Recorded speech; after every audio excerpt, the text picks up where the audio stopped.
Gen Con 2024 opens 10 days from when I'm recording this video, and I want to take a moment to highlight a game that will debut at that show. This Bet Is Mine, from Korean designers Gary Kim, Hope S. Hwang, and Johan Go, and Hong Kong publisher Broadway Toys.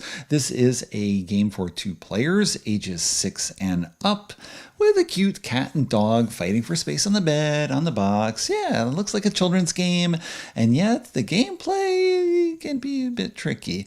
It's somewhat similar in look and form to Boop, a design by Scott Brady that has cats fighting for space on a bed. It's got cute cats on the cover, but it's actually a perfect information abstract strategy game. And the same is true for This Bet Is Mine. So it's got a cute look on the front, but it's got a lot going on that you can think about, and I wanted to talk about it since I'm not sure what distribution for this game will be like in the United States outside of Gen Con, so I want to take a moment to talk about it ahead of the show, thanks to a review copy from Broadway Toys. Here's how it works. Here are the components for This Bet Is Mine, with the mattress game board sitting inside the box with a plastic grid on top that is going to hold the pieces in place. One player plays the cats, the other the dogs. The pieces are actually the numbers 1 to 9 with some cat and dog looking elements on them. You are trying to occupy and claim as much space on the bed as possible with your animals. The cat player goes first, placing the number 1, 2, 3, or 4 in the center of the bed where the dark spaces are. So I could take 3 and I could put it here or here or here, etc. I can't go outside the line, can't do something stupid like this. Nope, got to put it inside that line. Now, the dog player goes and they can place anywhere. I'm going to place somewhat randomly at the beginning. And cat player, dog player, etc. Now, what you are trying to do is close off space, such as this, and have the sum of your animals that is around that space be higher than the opponent's. So right now I have 11 strength in cat, around 2 strength in dog. So if the game were to end at this moment, the edge of the bed also serves as a barrier. And 1, 2, 3, 4, 5, 6, 7, 8 spaces, I would get 8 points for controlling that area. However, the game is not over. So potentially, depending on how things go, the dog player could play inside there with a 6. And now we have 8 versus 7 and 8 versus 4.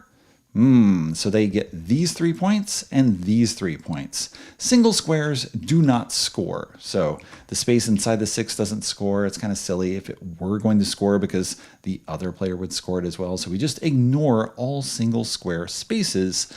And sometimes you can cut points off from an opponent by eliminating those single squares or by dividing a space up to be in single squares. So at this point, the dog player has 3 points, although again, we don't count it until the end of the game because potentially I could go in here with my 1 and now I have 8 versus their 8 and no one gets those 3 points. The 1 only takes up 2 spaces, but it can serve an incredibly important role to divide an area that the opponent thinks is secure, and now you cut it off. Maybe you get half, they get half. You really lower their score. So you keep taking turns placing the pieces on the board until if you can't place something, you pass, you're done for the game. The other player keeps going until they pass, and then you score the area.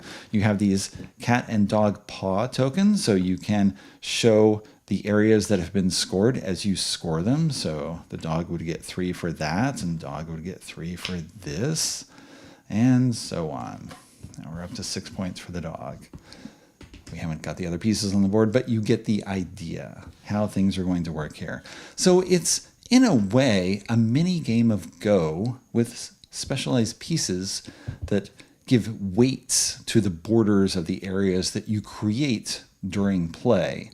And sure, 6-year-olds could play this, I imagine, somewhat randomly, although I know that players in Korea are quite serious about Go, so there are probably 6-year-old Go players that would do tremendously well at this.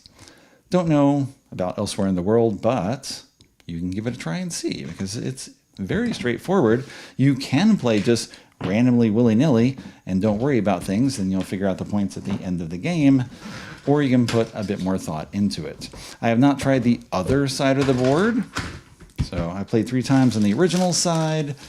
The secondary side, you have some pillows, cushions that you put on the board that I can't open right now. So these 3 pillows that divide up the area. You have pictures of bones and mice and balls of yarn. And at the end of the game, if someone has an area, let's see what I can do at this time. Okay, we end up with something like this. So the cat player gets this area that has these 2 bones in it. So they would take 2 bone tokens, and whoever ends up with more tokens, more bone tokens, gets 5 points, more your balls of yarn, 5 points, more mice, 5 points, and a tie you get nothing. So in addition to fighting for the space itself, you are fighting for majority of the objects. Again, I haven't tried this level. The other side is challenging enough at this point. I don't need to add an additional majority element in it because dividing up this plain space is already challenging enough. You stare at the board a lot, trying to imagine what can fit where, and I imagine with more practice, you'll be very adept at figuring out, oh, there's something that could nest in there, and then the opponent can come in and cut that off. But initially, you're going to be putting things down and trying to overlap, or I think this works, or something like that, and so on. But ideally, you'll get it in time. I'm only 3 games in, so I'm not there yet. There's a quick rundown of This Bet Is Mine, which I received as a review copy from Broadway Toys, and as I mentioned, I played 3 times. It's challenging to try to picture how you can divide the space and which numbers are going to go where. Although, if you pay attention and you can picture things just right, sometimes you'll put things down as happened in one game, and I knew that I could fit a 2 into a certain space, and my opponent had already played their 2. So I was waiting for the right time at the end of the game, and then I could drop my 2 and divide up this area where my opponent was going to get a lot of points, and now I split it between us. So you have to be able to picture things well and imagine how the space is going to be divided, or you just fool around for a while and you get a sense of how it works, and over time, ideally, you get better. So now you know how to play This Bet Is Mine.